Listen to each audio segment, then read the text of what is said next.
So digital addiction is one of the most common problem in every household, not only for the kids, even the adults. Sometimes they find it very difficult to stay away from their phone. So today I decided to talk something about the digital addiction, the types and the background stories and how we can deal with it, some simple tips that you can use for your kids. So before I dive into that, it is important to note that what do we mean by addiction?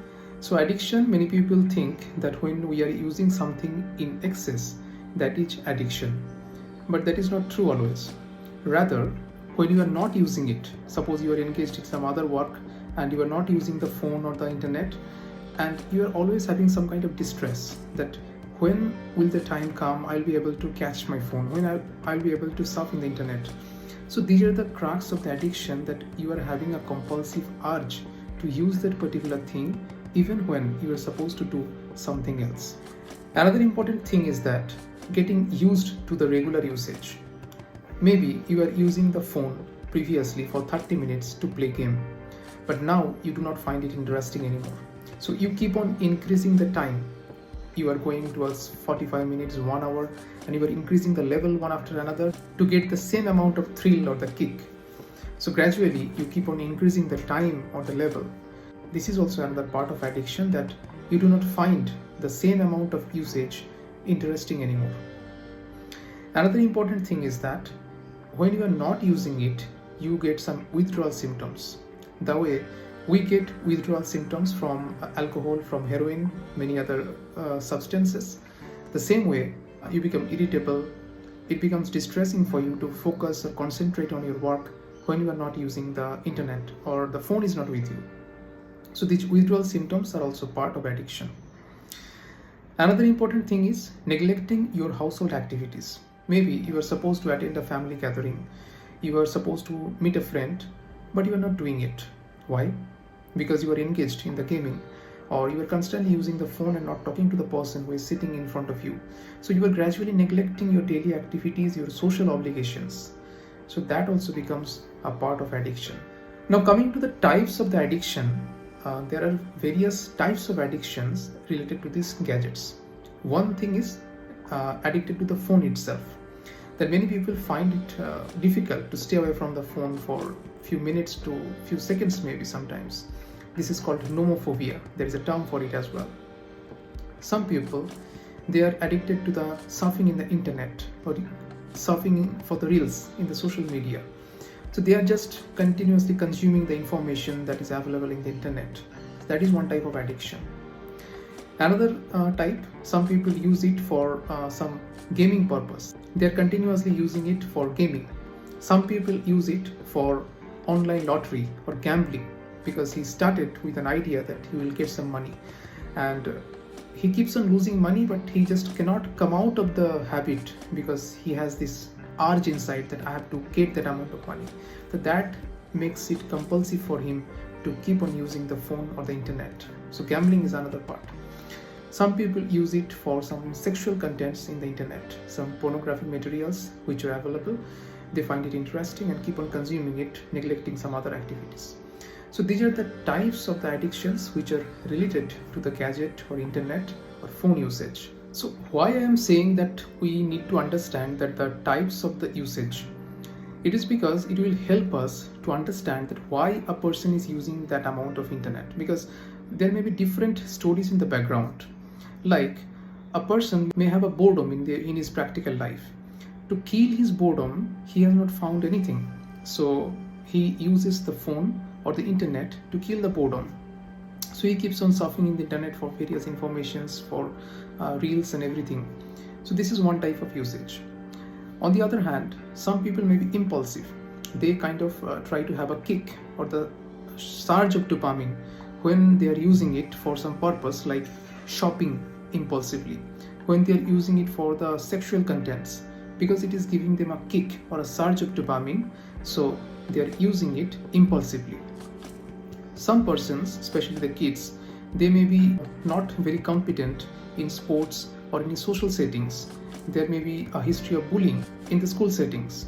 So they use this online platform to interact with different people, to gain a sense of mastery that I'm using it, where people are acknowledging my effort, where they are praising me.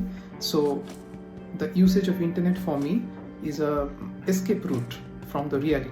And some persons, they may be just addicted to the habit that I wake up in the morning and the first thing that I do is checking my email or doing some activities in the gadgets, and it's a habit. I do not know what actually compels me to use it, but I keep on using it. So some people uses it just out of habit. They cannot come out of this thing. So it is important to understand that the type of usage, because that will help us to understand the background story, that why a person is using this internet. Is it out of the boredom, or is it due to impulsive use?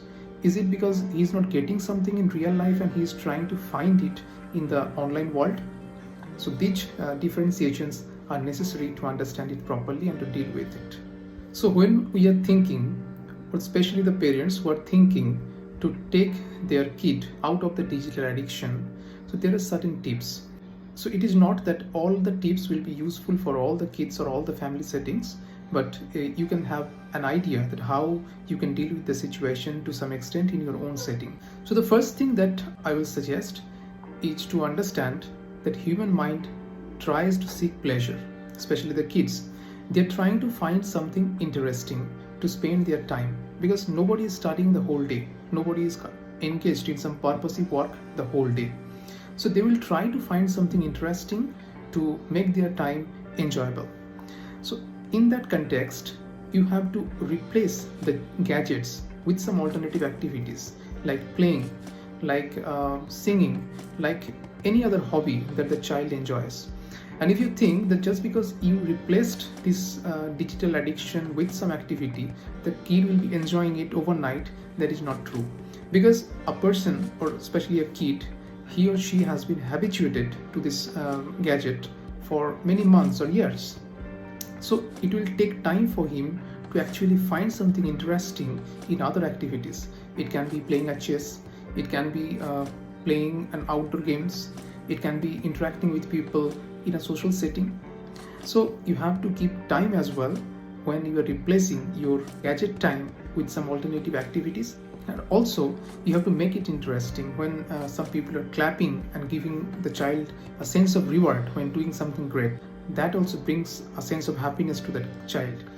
Second thing that I want to say is that it has been a very common understanding of many of us that boredom is bad.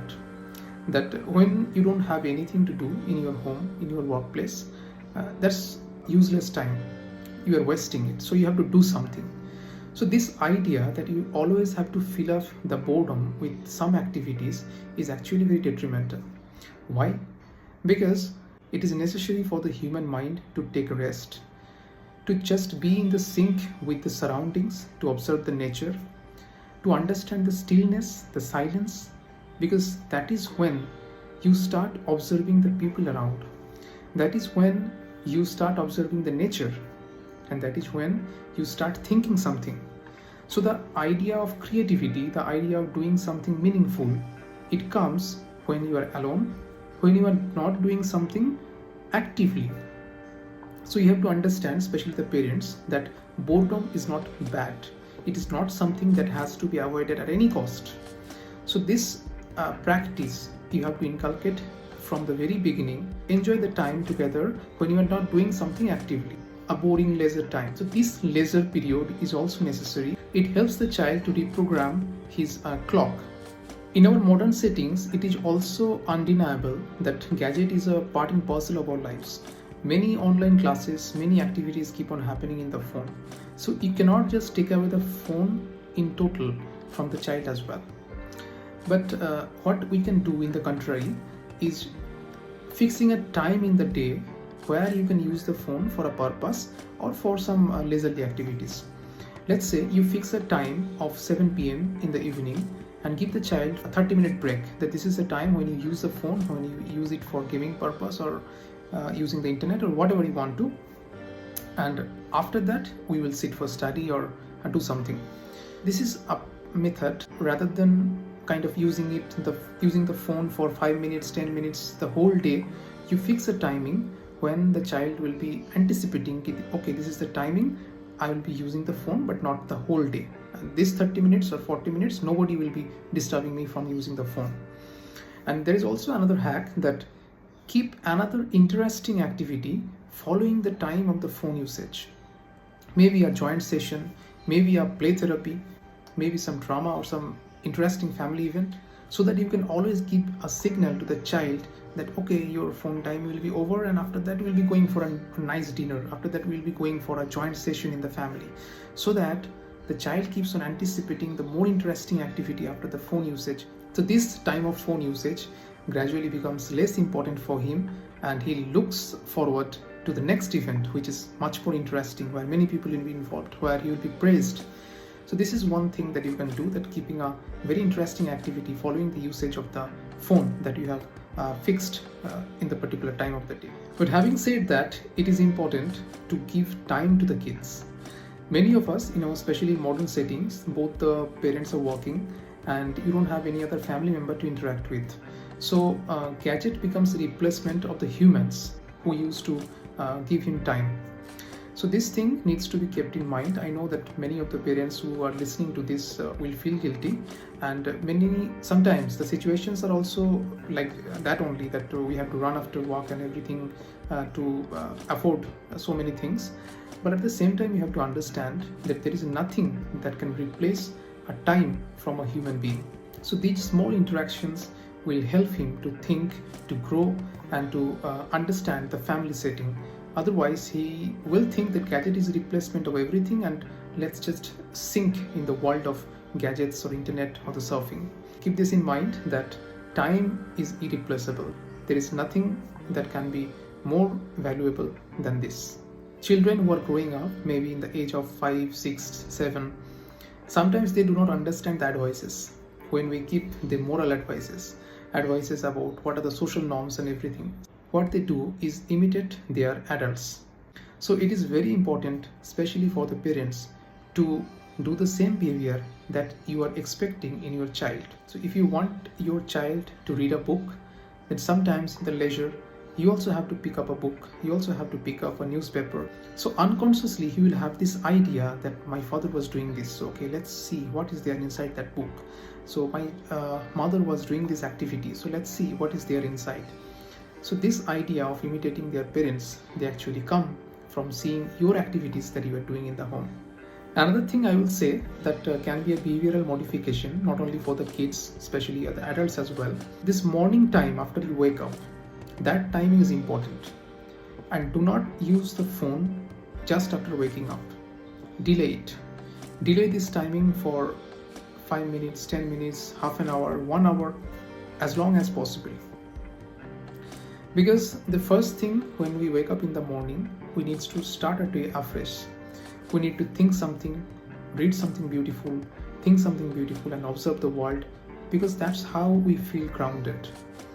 But in contrast, when we start using the phone just after waking up, so many information, so many notifications start coming, and your world actually becomes entangled with that of in the web. This delaying of usage of the phone, especially in the morning, is very important, because that's how start a day with a new hope and a fresh idea. Most of the informations, most of the notifications that keep on coming are not that much valuable that you have to note down, you have to point down, you have to pin it then and there only. But we keep on doing it for the sake of arch, that we have to do it. So this sorting out, that which are the actual necessary things that I need to pen down, is necessary. And you can use a old school method of using a notebook. You can carry with you and note it down that this is something that I need to look at when I go back home. And after you return home, you see the important notes that you have made there, and start sorting out one after another. So with this discussion, I think it is important to tell the viewers as well that there are some issues for which you need to take a professional help to come out of these addictions. Many people, they have the issue of depression, they have the issue of anxiety, they cannot cope up with the usual stress in their lives. Many people, they have the sleep problems, and for which they keep on using the phone or keep on using one substance or one gadget or something or the other. So these clinical situations, depression, anxiety, insomnia, can be the cause of some excessive phone usage or any kind of addiction as well. And addiction, when advanced, itself is a clinical condition that needs active intervention. So of course there are some problems where if you find that I'm not being able to cope up with things with regular tips and efforts, you should seek some professional help, because that clinical conditions require a professional guidance. So like I said, we need to use our phone for one reason or the other, and there is no point of staying away from it in total. But the important point to understand is using the phone for a particular purpose and not being dependent on it, because we have many other interesting things to do, and with our right amount of motivation, sometimes medication if required, and also right amount of support from your peer groups, from your family members, it is possible to come out of the digital addiction or any sort of addiction per se, and find something more meaningful in our life. Thank you everybody for watching. Thank you.